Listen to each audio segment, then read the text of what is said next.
हत वाङ्मय में कहा गया है, नाणेन जान भावे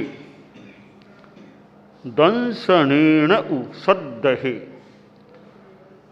चरित्रेण निगिन्हाई तवेन परिशुद्धई। शास्त्रकार ने एक श्लोक में मोक्ष मार्ग के 4 अंगों की मानो संक्षिप्त व्याख्या कर दी है। मोक्ष के मार्ग में 4 अवयव होते हैं। जैसे किसी गाड़ी में 4 पहिए हैं, 4 पहियों वाली गाड़ी है, तो चारों पहिए होंगे तब वो गाड़ी ठीक तरह चल पाएगी। एक ही पहिया है कठिनाई, 2 ही है कठिनाई, बराबर 4 होंगे। 4 पहियों वाली गाड़ी है तो बराबर 4 चक्के होंगे, तो गाड़ी के चलने में, उसे ड्राइविंग करने में सुविधा रह सकती है। खटिया है माचा, उसके 4 पागे होते हैं, तो चारों पागे हैं तब तो वो खटिया ठीक तरह सोने के काम आ सकती है, बैठने में काम आ सकती है। 4 में 1 पागा कम हो गया या 2 कम या 1 ही पागा, तो क्या खटिया होगी वे। तो 4 पागों वाला माचा, 4 पहियों वाली गाड़ी है, तो चारों हों तो संपूर्णता और सुव्यवस्था हो सकती है। मोक्ष की ओर ले जाने वाला रथ है, उसके मानो 4 पहिए हैं। एक पहिया है ज्ञान, दूसरा है दर्शन, तीसरा है चारित्र, चौथा है तप। ये चारों चलेंगे, चारों होंगे तो आत्मा, हम मोक्ष को प्राप्त हो सकते हैं। कोई सोचे कि 4 में से 1 ही स्वीकार करूं, केवल ज्ञान ही ज्ञान करता जाऊं,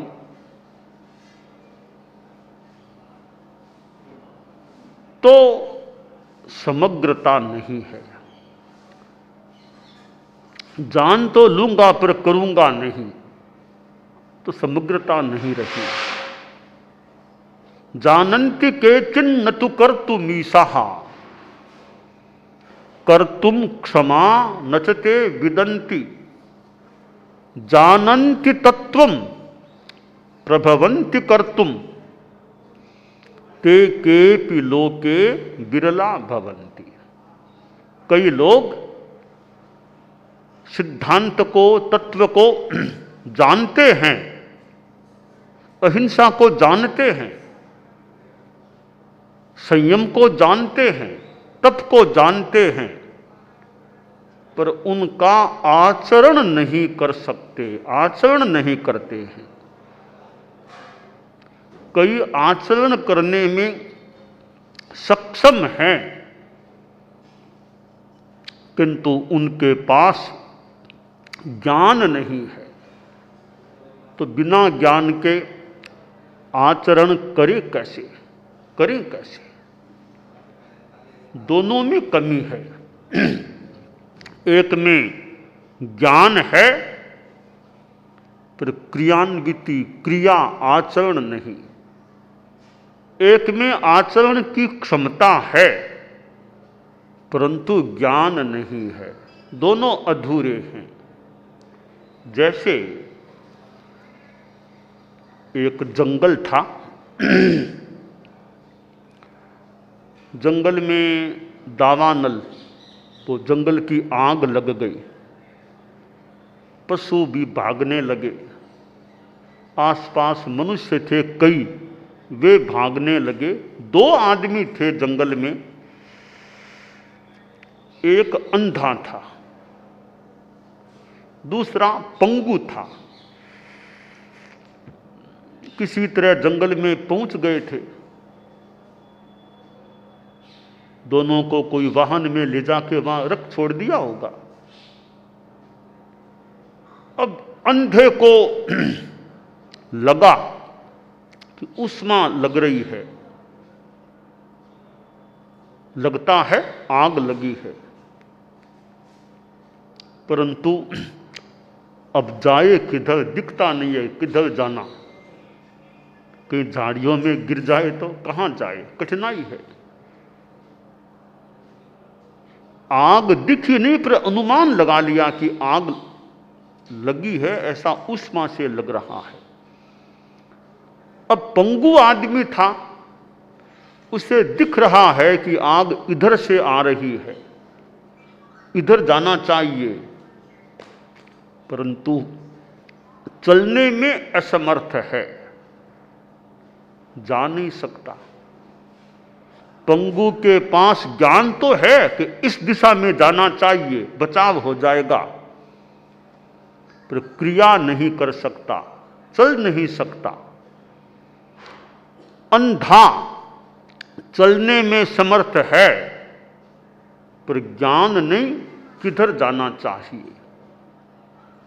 दोनों अधूरे हैं, अपूर्ण हैं। अंधे के पास चलने की क्षमता है, पर ज्ञान नहीं किधर जाना। पंगु के पास ज्ञान है किधर जाना, पर चलने की क्षमता नहीं। अब दोनों के सामने समस्या। पंगु ने अंधे को देखा, सोचा रे ये अंधा और मैं पंगु, हम तो दोनों ही आज मानो कि मौत के परिपार्श्व में हैं, मौत हमारे परिपार्श्व में है। अब बचें कैसे? तो पंगु बोला, सूरदास जी महाराज, शिष्ट भाषा बोल दे, सूरदास जी महाराज। बाकी तो सूरदास जी कौन थे, शिष्ट भाषा में सूरदास जी। क्या सलाह? हाँ भाई कौन हो? कि मैं भी आदमी हूं। तो भैया अंधा हूं, थोड़ी सहयोग कर दो, मेरा सहयोग करो, दया करो। कि बाप जी सहयोग करूं कैसे, मैं चल नहीं सकता, पैरों में ताकत, पैर काम नहीं कर, चलने की क्षमता नहीं है, पंगु हूं, पांगला। तो अंधा बोला, अरे मेरे पैर तो है ना, पैर तो मेरे है ही। तो पंगु बोला, आंखें मेरे है, हम दो हैं, दोनों एक बन जाएं, बढ़िया बात है। पंगु बोला, सूरदास जी थोड़ा मैं आवाज दे रहा हूं ना, इधर आओ, इधर, मैं बहुत पास में हूं, इधर आओ। अंधा आदमी जैसे तैसे लकड़ी के सारे पंगु के पास आ गया। बोला, सूरदास जी महाराज देखो ये योजना बनाई है मैंने, तो आपको जज जाए तो मैं आपके कंधों पर बैठ जाऊं, मैं रास्ता बताता रहूंगा और आप दौड़ते रहना। यह बात तो बहुत अच्छी है। तो सूरदास जी थोड़ा एक बार नीचे बैठो, मैं आराम से ऊपर बैठ जाऊं, खड़े खड़े रहोगे तो कैसे चलूंगा, नीचे बैठो।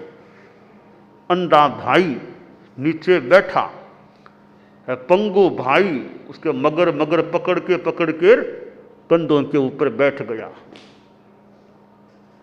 और उसका माथा यूं यहां से पकड़ लिया शरीर को। अब आप उठो, थोड़ा ध्यान से उठना, मैं ऊपर बैठा हूं।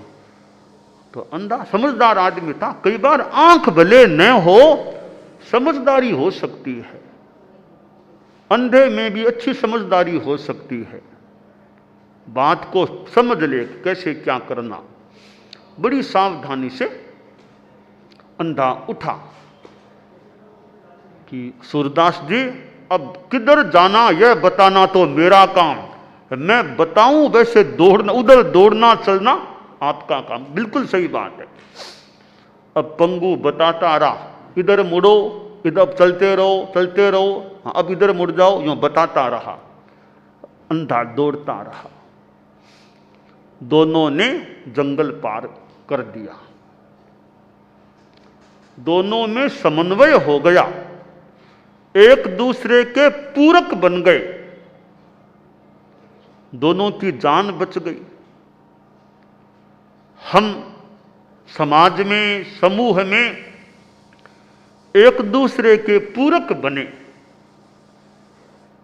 मैं एक सामान्य सा, हमारे संत लोग विराजे हैं, बैठे हैं, तो पूरक की बात थोड़ी स्मृति भी हो गई मुझे पुरानी।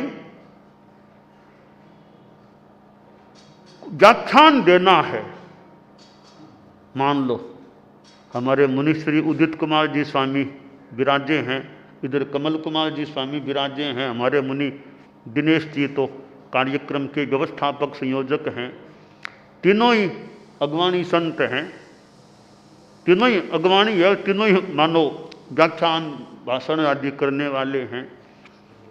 मैं बात यह बता रहा था पूरक कैसे बने, कि कोई अग्रणी भाषण बढ़िया दे सकता है, गाने का इतना कंठ ठीक नहीं है, गाने का। अब रामायण का मान लो व्याख्यान देना है, ज्ञान बहुत है रामायण का, व्याख्या बढ़िया कर सकता है एक, तो गीत गाने वहां वो गाने का इतना गला अनुकूल नहीं है।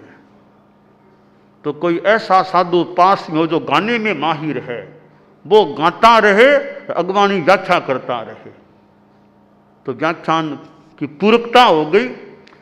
उस गाने वाले में शायद हो इतनी व्याख्या की कला न भी हो, पर गाने में वो चतुर है, दक्ष है। अग्रणी व्याख्या करने में कुशल, पर गाने की अनुकूलता नहीं है। दोनों का योग मिला तो व्याख्यान रामायण जैसा व्याख्यान बढ़िया हो जाए, एक दूसरे की पूरकता हो गई। हमारे संत लोग हैं, कोई एज्ड हो गया, एज्ड 80-85, अब वो साधु बहुत दूर गोचरी जाना करना, वो तो इतनी क्षमता नहीं है। छोटा साधु है, वो तो फट जा सकता है, झोली हाथ में लीर बहुत जल्दी जाके आ सकता है। तो दोनों पूरक कैसे बने, वो वृद्ध साधु कहे भैया ठिकाने का काम तो मैं कर दूं, और बाहर की गोचरी अपन वो काम तुम करो, एक दूसरे के पूरक बन जाएं।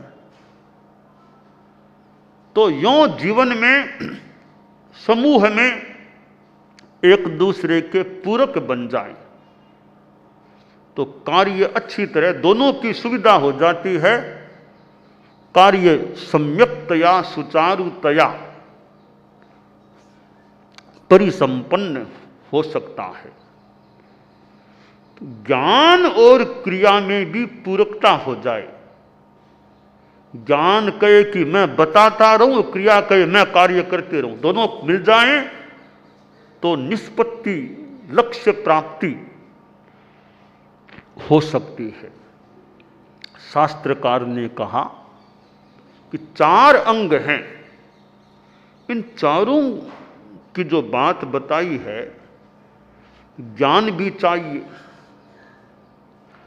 श्रद्धा निष्ठा भी हो जाए, और चारित्र, वो निरोध वाली बात, पाप नहीं करना, पाप का त्याग वो भी हो, साथ में तप भी हो। ये चारों मिले कि मोक्ष मार्ग परिपूर्ण हो गया और मोक्ष की प्राप्ति हो सकती है। अब जैसे खीर है तो चावल भी तो चाहिए, दूध भी चाहिए, चीनी भी चाहिए, फिर और कोई थोड़ी कतरन कोई मेवा की वो लगा दो तो बढ़िया खीर हो सकती है। कोरा चावल है, चावल तो है, खीर नहीं है। कोरा दूध है तो दूध तो है, खीर नहीं है। कोरी चीनी है तो चीनी है, खीर नहीं है। तो कोरी कतरन है बादाम आदि की तो कतरन है, खीर नहीं। चारों मिल गए तो बढ़िया एक खीर, स्वादिष्ट खीर हो सकती है। इसी तरह चतुरंग मोक्ष मार्ग होता है। ज्ञान, दर्शन, चारित्र, तप चारों मिल जाएंगे तो वो मोक्ष मार्ग परिपूर्ण हो गया। कोरी तपस्या है पर चारित्र नहीं है, दर्शन नहीं है, ज्ञान नहीं है, तो मोक्ष मार्ग ठीक नहीं बना। चारों का योग चाहिए। शास्त्रकार ने कहा, नानेण जानई भावे, आदमी ज्ञान से पदार्थों को जानता है। दंशनेण उसद्दहे, दर्शन से वो श्रद्धा करता है। चरित्रेण निगृह्णायि, चारित्र से निग्रह करता है, संयम करता है। तवेण परिशुद्धई, तपस्या से परिशुद्धि विशुद्धि करता है। तपस्या भी एक अंग है मोक्ष मार्ग का। तपस्या के अनेक प्रकार हैं। तप है क्या, उसका एक मैंने परिभाषा रूप सूक्त बनाया है। शुभ योगस तप है। शुभ योग सारा तप है। जो भी शुभ योग है वो सारा ही तप है। स्वाध्याय करो तो भी तप है, धार्मिक बात करो तो भी तप है। तो शुभ योग मात्र तप है।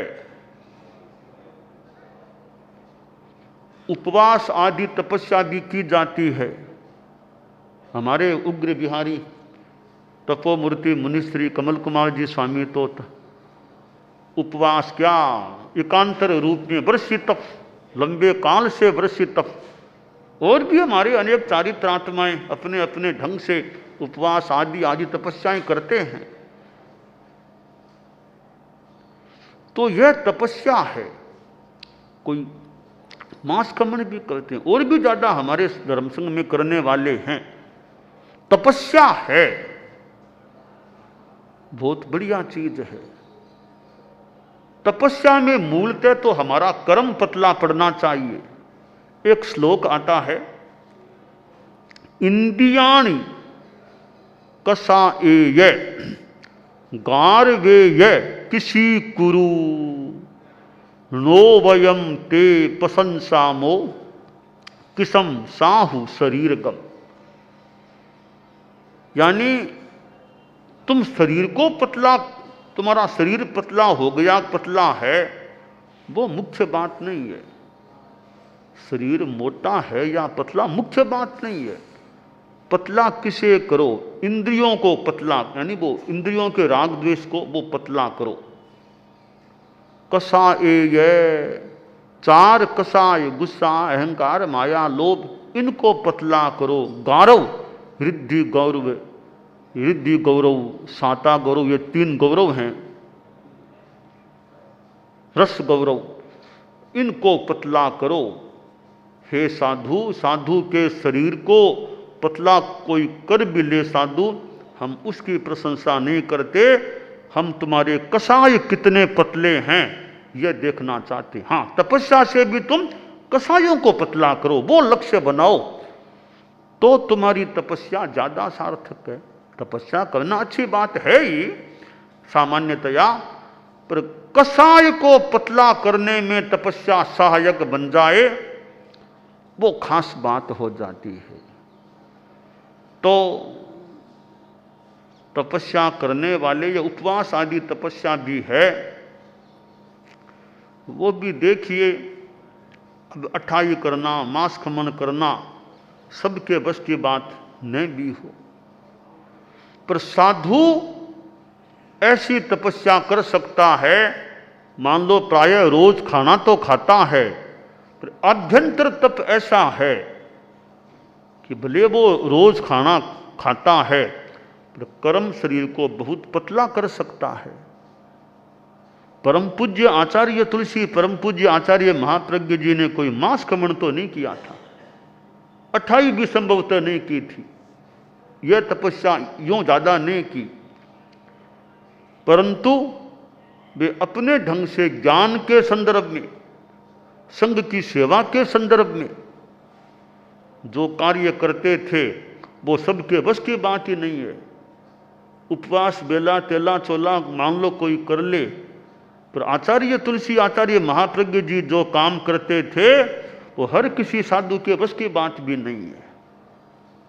तो तपस्या के विभिन्न प्रकार हैं, किसके लिए कौन सी तपस्या उपयुक्त है, यह विवेक की बात है। शास्त्र में कहा गया है, बलम थामम च केहाय श्रद्धा मारोग मप्पणो खेतम कालम च बिन्नाय तह प्राणम निजुंजय। विवेक करो, अपना बल देखो, श्रद्धा देखो, और स्वास्थ्य कैसा, आरोग्य को देखो, क्षेत्र कौन सा, काल कौन सा, सबको देख करके विवेक करो। आचार्य भिक्षु ने भी तपस्या शुरू कर दी रहा था, अपना तपस्या। संत बोले, गुरुदेव यह तपस्या तो हमको सौंपी है, आपका काम तो आप लोगों को समझाओ, प्रतिबोध दो। यह तपस्या तो हम भी कर लें, हमारे पर छोड़ दो। आपके पास बुद्धि है, आप लोगों को प्रतिबोध दे सकते हो, वो काम करो आप, ये हमारे लिए छोड़ो।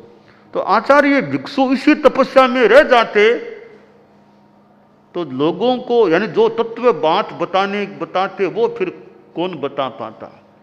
तो किसके लिए कौन सा तप है, वो दो संतों ने मानो बढ़िया सुझाव, बढ़िया एक निवेदन कर दिया कि एक अच्छा काम हो गया। बादलियो आखड़ल्या में बरसो, आखड़ल्या में बाड़ी खिल जावे लाओ संता। छोड़ो आप अपनी तपस्या ने मारे वास्ते, छोड़ो आप अब ई तपस्या ने मारे लोगारो कल्याण हुए लागो उन रास्ते, लोगारो कल्याण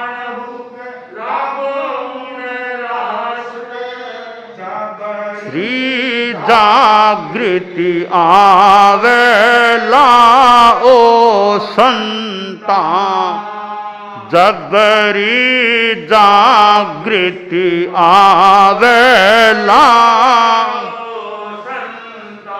बादलियो आखड़ल्या में बरसो, आखड़ल्या में बरसो गण बाड़ी खिल जावेला ओ। तो उन दो संतों ने मानो फतेह, थिरपाल फतेह, एक मानो अच्छा सुझाव निवेदन किया स्वामी जी से, और मानो स्वामी जी ने स्वीकार भी कर लिया। तो वे तो ज्ञान के क्षेत्र में मानो तप करने के लायक व्यक्तित्व थे। ये भूखे रहने वाला तप संभवतः उनके लायक नहीं था लंबे रूप में।